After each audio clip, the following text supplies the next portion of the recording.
দর্শক চলে আসলাম এইমাত্র পাওয়া আগামীকাল খুবই গুরুত্বপূর্ণ ঘূর্ণিঝড়, ঝড় বৃষ্টি, শিলাবৃষ্টি, কালবৈশাখী ঝড় এবং আবহাওয়ার খবর নিয়ে। দর্শক আজকে ভিডিওতে জানিয়ে দেবো আগামীকাল 24 ঘন্টায় কেমন তার সম্ভাবনা রয়েছে বাংলাদেশে 8টি বিভাগের 64 জেলা আবহাওয়া পরিস্থিতি, এবং আরও জানিয়ে দেবো পশ্চিমবঙ্গে কোথাও কোনো বৃষ্টিপাতের সম্ভাবনা আছে কি না।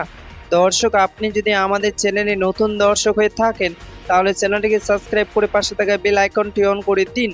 তো চলুন এবার জেনে নিই এক নজরেই। দর্শক আজ এবং আগামীকাল বঙ্গোপসাগরে একটি ভয়ঙ্কর ঘূর্ণিঝড় তৈরি হচ্ছে, যার ফলে বাংলাদেশ ও পশ্চিমবঙ্গে বেশ কিছু জায়গায় ক্ষয়ক্ষতি হতে পারে। দর্শক সরাসরি চলে আসলাম মেঘ বৃষ্টির স্যাটেলাইট পূর্বাভাস চিত্রে, এবং এই মুহূর্তে দেখতে পাচ্ছি আজ এবং আগামীকাল 24 ঘন্টায় বাংলাদেশে 8টি বিভাগের 64 জেলা আকাশ মেঘলা থাকার সম্ভাবনা রয়েছে।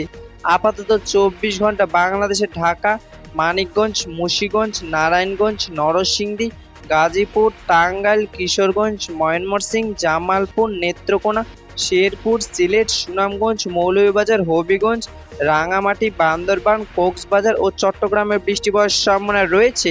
এবং পশ্চিমবঙ্গের দার্জিলিং, কালিম্পং, কোচবিহার, আলিপুরদুয়ার, জলপাইগুড়ি, মালদা, মুর্শিদাবাদ, উত্তর দিনাজপুর, দক্ষিণ দিনাজপুর ও বীরভূমে বৃষ্টি পড়ার সম্ভাবনা রয়েছে।